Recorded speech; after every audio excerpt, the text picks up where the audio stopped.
Hello' everyone. আজিৰ এই ভিডিঅ'টোত আমি এটা অত্যন্ত গুৰুত্বপূৰ্ণ বিষয় আলোচনা কৰিম। BCCI, বিশ্বৰ আটাইতকৈ চহকী ক্ৰিকেট বোৰ্ড। এইটো এটা পাব্লিক সংস্থা হয় নে প্ৰাইভেট সংস্থা হয়? এই যিটো আমি ছবি দেখা পাইছোঁ, ইয়াৰ সৈতে আমি চাগে ছবিই পৰিচিত। Board of control for cricket in India. ক্ৰিকেটক নিয়ন্ত্ৰণ কৰাৰ কাৰণে আমাৰ ভাৰতত যিখন বোৰ্ড আছে সেয়াই হৈছে BCCI। এক কথাত মই যদি এনসাৰটো আগতেই দি লওঁ, no this is not a public authority. এইটো এটা পাব্লিক অথৰিটি নহয়। BCCI নিজে কৈছে যে এইটো এটা বেচৰকাৰী সংস্থা। BCCI ministry of sports and youth এফেয়াৰ্ছৰ আণ্ডাৰত নাহে। আমাৰ ভাৰতত বহুত কেইটা স্পৰ্টছ ফেডাৰেশ্যনছ আছে, যেনে অল ইণ্ডিয়া ফুটবল ফেডাৰেশ্যন। এইবোৰ কি হয়? মিনিষ্ট্ৰী অফ স্পৰ্টছৰ আণ্ডাৰত আহে, কিন্তু BCCIটো নাহে।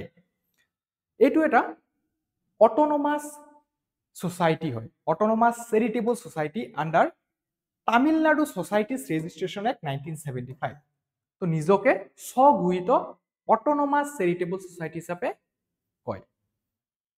আমি নিশ্চয় জানো যে BCCIৰ মুখ্য কাম কি হয়? It runs Indian cricket A to Z, from selection to negotiating broadcasting deals, representing India at the international level.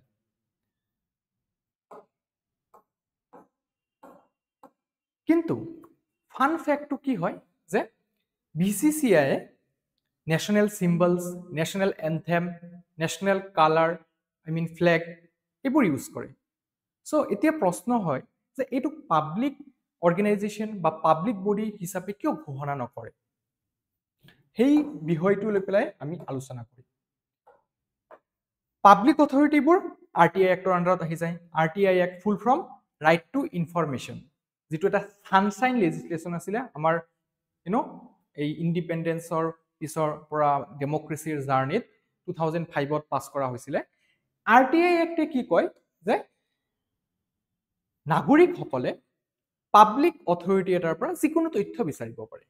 আৰু যদি BCCI RTI আণ্ডাৰত আহি যায়, এজন নাগৰিকে, মই আপুনি BCCIৰ পৰা এইটো সুধিব পাৰিম যে এক্স প্লেয়াৰজনক কিয় সিলেক্ট কৰা হ'ল ৱাইৰ তুলনাত, বা জেড প্লেয়াৰজনক কিয় এক্সক্লুড কৰা হ'ল ইত্যাদি ধৰণৰ। বা BCCI জিঅ' হটষ্টাৰৰ কিমান টকাত ব্ৰডকাষ্টিং ৰাইটছটো বিক্ৰী কৰিলে, জিঅ' হটষ্টাৰ নহ'লে সোনিৰ লগত কিমান ডিল কৰিলে ইত্যাদি ধৰণৰ।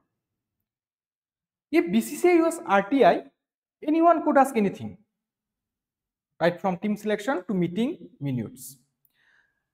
Supreme Court, ল কমিশন আৰু সেন্ট্ৰেল ইনফৰমেশ্যন কমিশন, এই তিনিওটা সংস্থাই কিন্তু BCCI পাব্লিক অথৰিটি হিচাপে গণ্য কৰাৰ কথা কয়। সুপ্ৰিম কোৰ্টে 2015 চনতেই BCCI কৈছিলে যে যিহেতু এইটো পাব্লিক ফাংচনাৰীৰ দৰে কাম কৰে, গতিকে এইটো পাব্লিক অথৰিটি হিচাপে ঘোষণা কৰিব লাগে। সিমিলাৰলি 2018 চনত ল কমিশনে কৈছিলে যে পাব্লিক ফাইনেন্স ডাইৰেক্টলি লাভ নকৰিলেও BCCI ইনডাইৰেক্টলি কিছুমান বেনিফিট পাই থাকে। BCCI এটা কাৰণ দেখুওৱা হয় যে BCCI ডাইৰেক্টলি চৰকাৰৰ পৰা ফাণ্ডিং নাপায়। কিন্তু লোধা কমিটিয়ে 2015 চনত এইটো সুপ্ৰিম কোৰ্টে গঠন কৰি দিছিলে to reform in BCCI, reform আনিবৰ কাৰণে BCCI RM লোধা কমিটিয়ে কিছুমান পৰ্যবেক্ষণ কৰিছিলে আৰু কৈছিলে এষাৰ কথা যে BCCI ক্লোজ ডোৰ মিটিং কৰে। ওকে, আৰু এইবিলাক বহুতে নাজানে।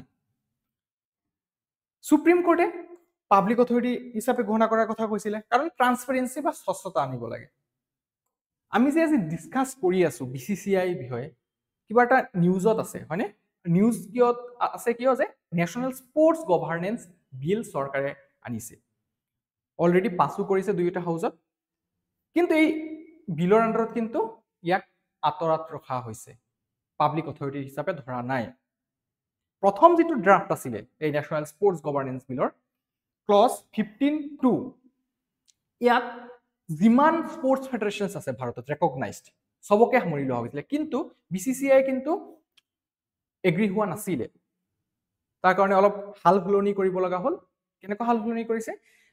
এটা লাইন দিছে এতিয়া যে যোনবিলাক স্পৰ্টছ ফেডাৰেশ্যনে ভাৰত চৰকাৰ বা ৰাজ্য চৰকাৰ অৰ্থাৎ ষ্টেটৰ পৰা, আমি যিটো আৰ্টিকেল 12ৰ আণ্ডাৰত পাওঁ বা আৰ্টিকেল 36ৰ আণ্ডাৰত পাওঁ, ষ্টেটৰ পৰা ফাণ্ডিং পায়, সেইসকলকহে পাব্লিক অথৰিটি হিচাপে গণ্য কৰা হ'ব তো BCCI সেইমতে ইয়াৰ পৰা বাহিৰ হৈ গ'ল